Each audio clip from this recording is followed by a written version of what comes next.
Assalamualaikum warahmatullahi wabarakatuh. May tanong dito ang ating kapatid na si Datu 070822. Sabi niya, Assalamualaikum Ustad.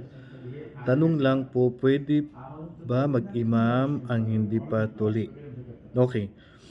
Ang pagtutuli po ay nagkaroon ng opinion ang ating mga ulama. Kabilang ito sa sunan al-fitrah, mga sunnah, kabilang sa likas na kalinisan natin ay ang pagtutuli po. At ang pananaw po ng karamihan sa ulama na ang pagtutuli po ay obligado. At si Ibn Abbas radhiyallahu anhuma sabi niya, al-aqlafu la tajuzu shahadatuhu. Ang hindi tuli, sabi ni Ibn Abbas radhiyallahu anhuma, na sahaba ng propeta sallallahu alaihi wasallam, sabi niya, ang hindi tuli ay hindi tanggap ang kanyang pagsaksi. Hindi rin tanggap ang kanyang sala at hindi rin pwedeng kainin ng kinatay niya. So ganyan po kahigpit ang ilan sa mga sahaba. Ngunit pangkalahatan, kahit ito po ay obligado, ay tanggap naman ang kanyang sala at tanggap naman ang kanyang pag-iimam.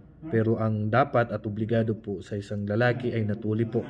Kasi ang ilan sa mga scholar ay may nagsasabi na hindi siya pwede mag-imam at hindi rin po tanggap ang kanyang sala. Kung kaya naman niyang magpatuli pero hindi siya nagpatuli. Hanggat maaari po ay magpatuli po ang lalaki. Kung hindi naman ito makakapinsala sa kanya kasi obligado po ito. Assalamualaikum warahmatullahi wabarakatuh.